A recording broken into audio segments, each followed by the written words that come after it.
Still Trying to Keep the Nose Up by Thomas Cookson, published on the 16th of the 10th of 07.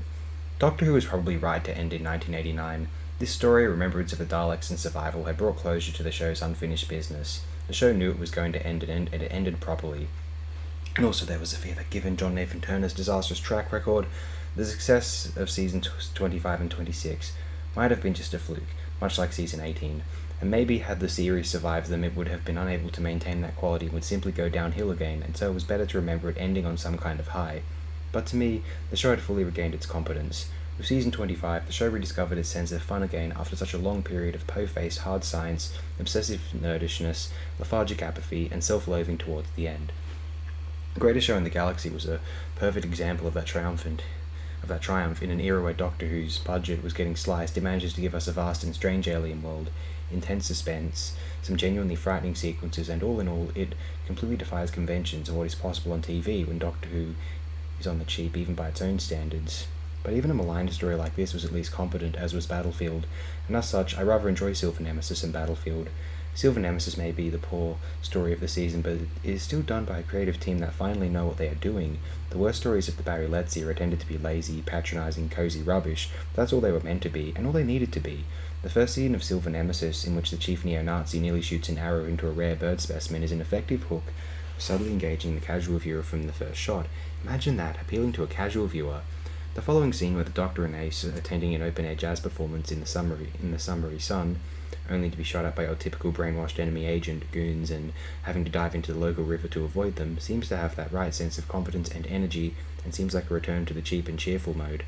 There are, of course, embarrassing moments, mainly when the Doctor is surrounded by Cybermen, yet manages to get past them with the bow of some kind of on-the-spot choreographed spinning dance, but by and large, there's a kind of brevity to such scenes, and the action moves fast enough for me to not really bat an eyelid.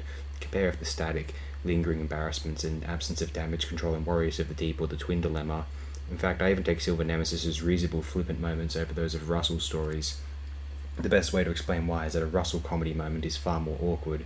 A typical RTD slapstick moment seems to bring absolutely everything else in the scene to a standstill, seems to bear the heavy-handed message that this is a gag, which we think is so funny that we're going to repeat it ad nauseum. But that's typical of Russell. Take something potentially annoying, repeat it constantly, and then retort that those fans complaining on message boards are being nitpicky and won't give the show a chance. I have come to think that Russell considers humour to be so mandatory that he probably flicks through his script and adds a gag wherever the page lands, and probably does the same thing concerning emotional dialogue, the Doctor's shouty moments, flirtatious moments, sexual overtones, and pop culture references.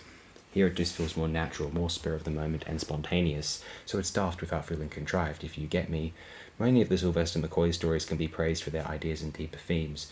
The Greatest Show in the Galaxy and Survival made some quite ahead of their time social commentary that would crop up again in the cinema of Mike Leigh and Ken Loach during the 90s. Stories that echo the view that society was once a strong, kind, and cooperative place, but that, since the 1980s, things have become more conservative and reactionary, and society has become a far meaner place to those who wish to be nonconformist individuals, forcing them to stand alone and be downtrodden and victimized. Silver Nemesis is pretty vacuous in that area. In fact, even Battlefield is more topical. There are skinheads which hint at how Doctor Who is beginning to acknowledge the realities of modern urban life and gang culture, but unlike Survival, which built a theme around gang culture, they're simply there for a set piece. Likewise, the neo-Nazis are your generic fascists. In Remembrance of the Daleks, the fascists had a point of view and a sense of politics which spoke to the times around them. These, however, are just bad guys to despise. They're such ciphers of such an obvious sealed fate that when they got killed off, I literally failed to remember after a minute, particularly since the impact of their death was immediately superseded by the Cybermen going kaboom. In that regard, this is probably something to categorize in the cozy, dumbed-down Pertwee era, but like the stories of that era, it still works as a piece of television, and you can still engage with it now. One thing Silver Nemesis shares is the newfound good-naturedness of this era, and it was such a breath of fresh air after the soulless fan-pleasing continuity, the pointless bloodbaths and cheap sensationalism of Season 21, which said nothing positive about humanity at all. Arc of Infinity was shallow fan-pleasing trivia, Warriors of the Deep was a pointless massacre signifying nothing but twisted scorn on humanity, Twin Dilemma was nothing but a cheap shock tactic, but with the McCoy era, the show gradually became about championing people and diversity again for the first time since Kinder. Whether it was the 60s summer of love ethos of Greatest Show, or the Doctor having a philosophical chat with the Jamaican cafe owner in Remembrance of the Daleks, or even the tweenness of Delta and the Bannermen.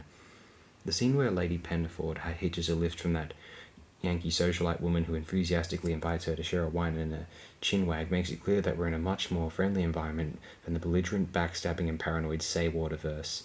Even the rather childish scene where the Cybermen's transmission is blocked by the sounds of jazz music is saying something about art and creativity and human achievements that the soulless Cybermen can never appreciate.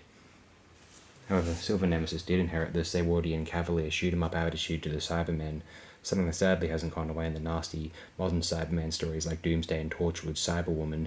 And this isn't just a rose-tinted charge. The 60s Cybermen stories are very moral tales and often showed the Doctor trying to redeem the human bad guys, and he tended to repel or incarcerate the Cybermen without actually destroying them. The Cybermen are pretty hopeless cannon fodder here. Many would blame this gold allergy strand on Revenge of the Cybermen, but even then the Cybermen were incredibly difficult to kill. No, it was really the 5 Doctors where the Cybermen became cannon fodder, and they stayed that way to the show's end. But it is somewhat appropriate here, given that this is supposed to represent the final end of the Cybermen. Certainly it is hypocritical of fans to lambast this as a poor Remembrance ripoff, and how the Cybermen have become bad shots and cannon fodder, when Remembrance is just as guilty. But as I said, this was all about unfinished business and bringing a finality to the Doctor's foes that had plagued him throughout his lives. In many ways, Season 21 nearly did the same thing, but the show didn't honour that finality. Besides, Season 21's demise of the Master and the Daleks came about by accident rather than design on the Doctor's part. Here the Doctor masterminds that elimination. I think the Doctor always had a ruthless streak, but gradually he was emancipated by the sanctimonious image that fandom hoisted upon him and a need for recurring villains to get off easy. When the 7th Doctor nearly bludgeons the Master in Survival, it's not the first time he's tried to kill his old foe, if you remember the Mind of Evil or Logopolis. Likewise, I can easily imagine Patrick Troughton blowing up Skaro. The Doctor cavalierly butchers one-off foes such as Shockeye or Solon, but shows mercy to the Master even after Logopolis. Likewise, genocide was never an issue when the Doctor wiped out the last of the Zygons or the Nemons or the vampires, but it was an issue with the Daleks, which is a bit backwards really, because it means the Doctor is more likely to be lenient if you're a repeat offender. But the point is, it was because of the wrap-up the show was trying to achieve, but the Doctor was becoming ruthless again and eliminating foes here that he used to tolerate. Sylvester McCoy finally is the Doctor the show was meant to have, the proactive, courageous, confrontational hero who relies on brain over brawn, occasionally questions his own methods but gets on with the job without agonizing over his decisions, and is a perfect match for even the gods, demigods, and titans that he confronts, something we'd been absent of throughout most of the 80s. It's been said that the leap of the 7th Doctor from pratfall clown to cosmic manipulator is too sudden, implausible, and consistent. But Season 25 is the transitional period where the Doctor's clownishness and darker side coexist. One is a front for the other, particularly in Greatest Show. Indeed, I think the show might have evolved naturally to this point without the hiatus panic of 1986 giving it a push. Tom Baker's Doctor had the power of hypnosis, and in Genesis of the Daleks, he wastes the fate of worlds in his hands. In Logopolis, the Doctor had invoked the chess metaphor while realizing that the Master had checkmated him, and in Snake Dance, the Doctor drags Tegan kicking and screaming through her own demons in a way that he would do again to Ace in Ghostlight. So I think the potential of the cosmic manipulator was always there, and it was only when the show was finally running on full steam that this came to the fore. And of course, it's also said that Sylvester McCoy's performances were poor, which I can't really disagree with, but then again, his performance wasn't exactly ill-fitting with the flamboyant, frivolous style of the show in this period. And that's really why the McCoy era is still so divisive. You either tolerate the pantomime style, or it completely repulses you. Personally, I think it was workable. The era has been criticised as being inaccessible, which I find can be applied to the more didactic, ruthlessly edited, and incomplete stories of Season 26, but the McCoy era dispensed with the alienating continuity that had bogged the 80s. It's possible to enjoy Time in the Rani without prior knowledge of the Rani, if Time in the Rani actually was enjoyable. Battlefield was my first proper exposure to Unit at the age of 11, and I followed it easily. Unlike most other master stories of the 80s, Survival could easily have taken place immediately after Logopolis. Remembrance of the Daleks is very liberally revisionist, so much so that it's caused plenty of controversy, and John Peel even wrote War of the Daleks as a berserk and bitter attempt to erase Remembrance's events from established canon. Big Finish took some of the more inspired ideas of War of the Daleks, such as the Emperor fiddling or Scarrow burns, but it tackled the issue of Scarrow's destruction rather more maturely and simply had the Daleks move home to a new power base in the Serifia Galaxy. And it was a very effective and terrifying move, so much so that I've actually searched Wikipedia to make sure there's no such galaxy called Serifia anywhere nearby, and was relieved and a little disappointed that there wasn't. Likewise, Silver Nemesis actually requires you to forget everything prior in order to buy its premise, of the Doctor having a weapon of mass destruction that he could have used any time he wanted. Likewise, the Cybermen here contradict the established timeline of the Cybermen, but I treat it like a lightweight tale that takes whatever liberties it wants, and I enjoy it as such. Certainly I think this approach is preferable to the nerdish 80s obsession of continuity. Attack of the Cybermen clings in a conjoined fashion onto the events of Tomb of the Cybermen, but shares none of its morality. Resurrection of the Daleks likewise drags in its retreading of Dalek continuity. In Warriors of the Deep, it makes no sense why the Doctor believes the mass-murdering Silurians are noble and peace-loving, unless you've seen the Silurians and the Sea Devils, and even then.